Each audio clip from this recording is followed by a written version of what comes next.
Welcome to my channel. ఈరోజు paneer butter masala ఎలా తయారు చేయాలో తెలుసుకుందాం. ఈ పన్నీర్ బటర్ మసాలా చపాతీలోకైనా బాగుంటుంది, అలాగే నాన్స్లోకైనా బాగానే ఉంటుంది. అలాగే వెజిటేబుల్ రైస్, కోకోనట్ రైస్, ఇలా ఏ రైస్లోకైనా కర్రీలాగా చాలా టేస్ట్ బాగుంటుందండి. నేను ఇలా చపాతీలో ట్రై చేస్తున్నాను. టేస్ట్ సూపర్గా ఉంటుందండి. ఇప్పుడు ఈ పన్నీర్ బటర్ మసాలా ఎలా తయారు చేయాలో తెలుసుకుందాం. బటర్ మసాలాకి కావాల్సిన మసాలాని ప్రిపేర్ చేసుకుందాం. ముందుగా ఇలా స్టవ్ ఆన్ చేసుకొని పాన్ హీట్ అయిన తర్వాత బటర్ యాడ్ చేసుకోండి. ఇలా బటర్ అంతా మెల్ట్ అయిన తర్వాత ఈ మసాలా దినుసులు యాడ్ చేసుకోండి. నేను 1/2 కిలో పన్నీర్ తీసుకుంటున్నానండి. 1/2 కిలో పన్నీర్ ఇలా 10 లవంగాయలు, 5 యాలుక్కాయలు, 2 ఎండుమిరపకాయలు తీసుకొని యాడ్ చేసుకున్నాను.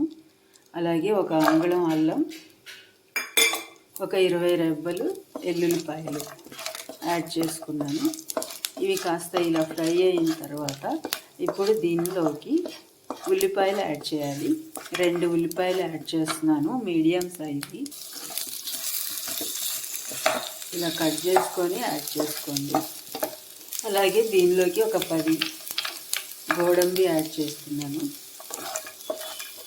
ఇవన్నీ ఇలా ఫ్రై చేసుకోకుండా అయినా మిక్సీ వేసుకొని యాడ్ చేయొచ్చు, కానీ ముందుగా ఇలా ఒక 5-10 నిమిషాలు ఇలా మీడియం ఫ్లేమ్లో మొత్తం ఫ్రై చేసుకొని మిక్సీ వేసుకుంటే బటర్ మసాలా చాలా టేస్ట్గా ఉంటుంది రెస్టారెంట్ స్టైల్లో.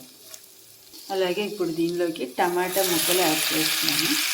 4 టమాటాలు తీసుకున్నానండి, మీడియం సైజు. మీకు గ్రేవీ ఎక్కువ కావాలనుకుంటే ఉల్లిపాయలు, టమాటాలు ఇంకా ఎక్కువైనా యాడ్ చేసుకోవచ్చు. మీరు తీసుకునే పన్నీర్ క్వాంటిటీని బట్టి యాడ్ చేసుకోండి.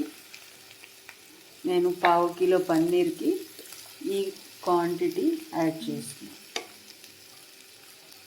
ఇలా ఉల్లిపాయలు, టమాటాలు మెత్తగా మగ్గిపోయినాయి కదా. ఇప్పుడు స్టవ్ ఆఫ్ చేసుకొని ఇవి పూర్తిగా చల్లారనివ్వాలండి. ఇలా ఈ మిశ్రమం అంతా చల్లారిపోయింది కదండి. ఇప్పుడు దీన్ని ఒక మిక్సీ జార్లోకి ట్రాన్స్ఫర్ చేసుకొని మెత్తగా పేస్ట్ చేసుకుందాం. ఇలా మిక్సీ జార్లోకి ట్రాన్స్ఫర్ చేసుకున్నాం కదా. అలాగే దీనిలోకి కాస్త ధనియాలు యాడ్ చేయండి.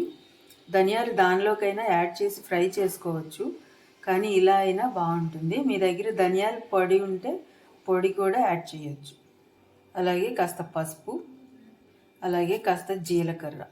ఈ జీలకర్ర, ధనియాలు ఫ్రై చేసుకొనైనా వేసుకోవచ్చు, ఇలా పచ్చివైనా వేసుకోవచ్చు. ఇప్పుడు దీన్ని మెత్తగా గ్రైండ్ చేసుకుందాం. ఇలా ఈ కన్సిస్టెన్సీలో గ్రైండ్ చేసుకోవాలండి. ఇప్పుడు దీన్ని పక్కన పెట్టేసుకోండి. ఇప్పుడు పొయ్యి మీద పాన్ పెట్టి ఆయిల్ హీట్ అయిన తర్వాత ఇలా జీలకర్ర యాడ్ చేయండి.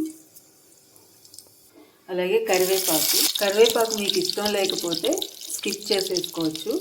ఇప్పుడు మనం ముందుగా గ్రైండ్ చేసి పెట్టుకున్న ఈ పేస్ట్ని దీనిలోకి యాడ్ చేయండి. ఇలా యాడ్ చేసుకొని స్టవ్ మీడియం ఫ్లేమ్లో పెట్టుకోండి. అలాగే కాస్త వాటర్ కూడా యాడ్ చేయండి. ఇలా యాడ్ చేసిన తర్వాత మన టేస్ట్కి తగ్గట్టు సాల్ట్, అలాగే మన స్పైసీనెస్కి తగ్గట్టు కారం, అలాగే పన్నీర్ ముక్కలు యాడ్ చేయాలి. ఇవన్నీ యాడ్ చేసుకొని స్టవ్ మీడియం ఫ్లేమ్లో పెట్టేసుకోండి. యాడ్ చేసుకొని ఇవంతా బాగా మిక్స్ చేసేసుకోండి. ఇప్పుడు మూత పెట్టి ఆయిల్ బయటకు వచ్చేంత వరకు ఉడకనివ్వాలండి. ఇలా ఒక 15 మినిట్స్ పడుతుందండి. ఇలా 10 నిమిషాలు ఉడికిన తర్వాత ఇలా గ్రేవీ అంతా ఉడికిపోయి దగ్గర పడిపోయి ఆయిల్ అంతా బయటకు వచ్చేసింది కదండి. అంతేనండి, very tasty healthy paneer butter masala ready. ఇలా రెస్టారెంట్ టేస్ట్తో చాలా ఈజీగా ఇంట్లో చాలా త్వరగా కూడా ప్రిపేర్ చేసేసుకోవచ్చు. ఇప్పుడు లాస్ట్లో మీరు కాస్త కొత్తిమీరతో గార్నిష్ చేసుకోండి. Thanks for watching.